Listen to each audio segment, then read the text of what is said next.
right, so in this video what I want to talk about is the air squat. So air squat is just a squat with no external weight. Okay, it's just my body weight in space and gravity, right, just to go through this particular movement.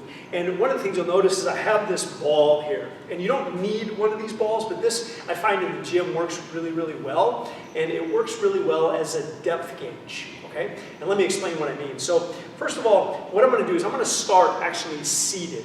So if you can, I want you to try to find something that you can sit on, that when you sit down, your hip crease, which is this crease right here, is below your knee. Okay? So ideally when I squat, I want my hip crease to go below my knee. Okay? And as you can see, this ball is the perfect height for me where I'm able to get in that position. Okay? So now I'm going to rotate my body so I can face you here, and I'm going to sit down. We're going to learn this movement from the bottom up. I find it's just easier to learn this way than it is from top down. Okay, so when I'm seated on the ball, there's a few things we're going to look for. First of all is stance. We'll just work our way up here.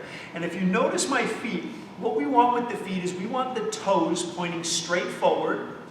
I'll accept a little bit of an angle out with the toes, but for the most part, we want toes pointing straight forward. Okay? And as we go up, so I've got my feet flat on the floor, right? Toes are pointing straight forward. I'm about shoulder width apart, okay? And from this position, if I move myself up, next thing we're going to look at is the knee. And with the knee, imagine if I take a piece of string and I tape it to the center of my kneecap. And I let this string just hang down from the middle of my kneecap, right? When I'm doing my squat, I never want that string to come inside the middle of my foot. All right?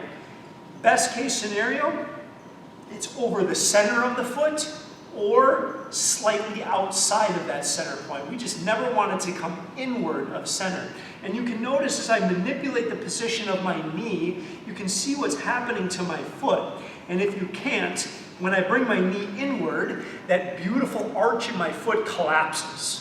All right, so it's a collapsed foot position, which is not what we're looking for. It's not a very stable position for the rest of my body to be in when my foot is collapsed and my knee is rotated inward. Okay? If I push too far out, you'll notice my big toe can come up off the floor and I'm resting mostly on the outside of my foot. That's also not desirable, right? So like I said, ideally, best case scenario is that string hanging down lines up perfectly with the middle of your foot. Okay? So that's the positioning of my knee, and you can see what ultimately determines the position of my knee in space is this ball and socket hip joint. All right? So when I've got my hips working the way that they should be, my knee should track appropriately to my foot. All right? So here's the other thing I'm looking for. I've got my feet shoulder width apart, toes pointing straight forward. I've got my knees lined up in the right place. We never want to go knees in. Here's my dog, everyone. All right, so next thing, working my way up here, you'll notice also, and I'm going to give you a side view here, but you'll notice what's going on with my spine, right? So my spine position should be neutral, meaning I'm not leaned forward, I'm not arched back, I'm neutral, as if I were to be able to stand up and just go out for a walk. Okay, so neutral spine position with the spine. I'm going to go back to center here. And one last thing about the feet, imagine your feet are like a tripod, okay? And with a tripod, there's 3 points of contact. The 3 points of contact with your feet are the big toe, so that big toe always needs to stay down, the outside of the foot and the heel of the foot. There should always be just a little bit of an arch available in that foot. So I always say 3 points of contact in that foot.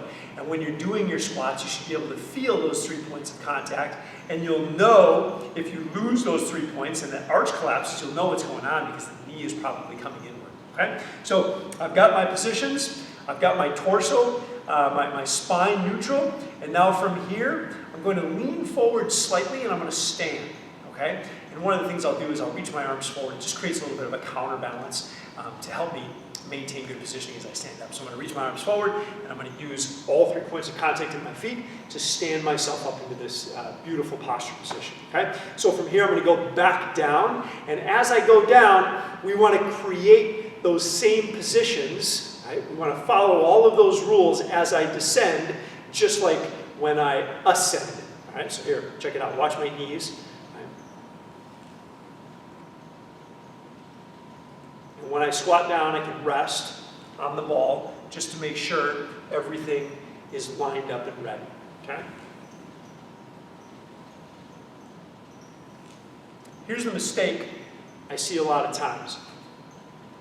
Watch my knees as I squat down. Do you see that? I call that the wandering knee, all right? So as I squat down and as I stand up, I don't want my knee shifting around in space. And what's really happening when that knee shifts around is that my ball and socket joint, my hip joint, is not able to control that joint in the way that we want it to control it, right? Usually it's a strength issue, it could be a coordination issue, something's going on there, but if you're aware of that, if you see that, you can even take video of yourself doing this and watch. When you're aware of it, it's very easy to correct, okay? But just something to be aware of. I've got no wandering knees, okay? So you can notice that when I squat down and stand up, my knees track on a very good line every single time I squat down and up. We want some consistency with that, okay? Once you get good at this, once you get good at squatting down, sitting on the ball, finding your positions, being able to stand up under control without a wandering knee or a collapsed foot or coming up on your toes, right? Maintaining those 3 points of contact. Once you get good at this, then we can kick that ball away, all right? The next step becomes now let's squat down and let's hold the bottom position, okay? So I'm going to squat down and I'm trying to create that same spot that we were just in, but now I'm using my muscles, right? I brought some balance and some more coordination into this whole thing, right? So I hold this bottom position and then I stand. Same thing with the knees, be aware of that. Make sure the knees aren't wandering as you squat or stand. And I want you to spend time in that low position when you're learning, okay? Spend time down here, 1 1,000, 2 1,000, 3 1,000, 4 1,000, 5 1,000. Stand. You should be comfortable enough over time to be able to squat down in that position, in a stable position, and hold it for a pretty long period of time. I'm going to say 20, 30 seconds, minimum. Okay, 20, 30 seconds minimum. Okay? All right, a few things. You may have a tough time when you move the ball away. You may have a tough time with your depth, getting the hips to come all the way down, right? Remember the rule is hip crease goes down below the knee. You may struggle with that. One of the biggest mistakes, not necessarily mistakes, one of the biggest struggles I see with people, and it can usually be tracked back to some flexibility in the ankles, is when they start to squat down, they tend to lean forward a little bit too much and come up on the toes. Right? Usually it's an ankle issue. I don't want to get too far into that, but there is an easy fix for that. One of the things, first of all, is you may not be able to squat all the way down initially. It might take some practice, right? When you do squat, I only want you to squat down to a level where you're able to maintain the 3 points of contact in your feet. Okay, so if the heels come up, it's a fault. Right? We don't want to be in that spot. It's not a strong, stable position for us to be in. So when you squat down to the point where you're still able to maintain your balance on your foot. If you feel yourself coming up on your toes, you've gone too far, back it up and hold that position. That may be your position for now. Okay?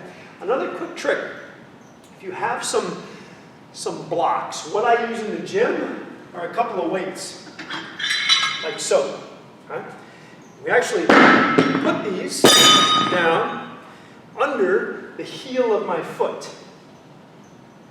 And now it becomes much easier for me to maintain my balance, to maintain my 3 points of contact, and to allow my torso to stay more vertical as I squat. It makes the movement so much easier and so much better. You would be amazed at what a 1/2 inch to 1 inch heel raise will do for your squat. Okay?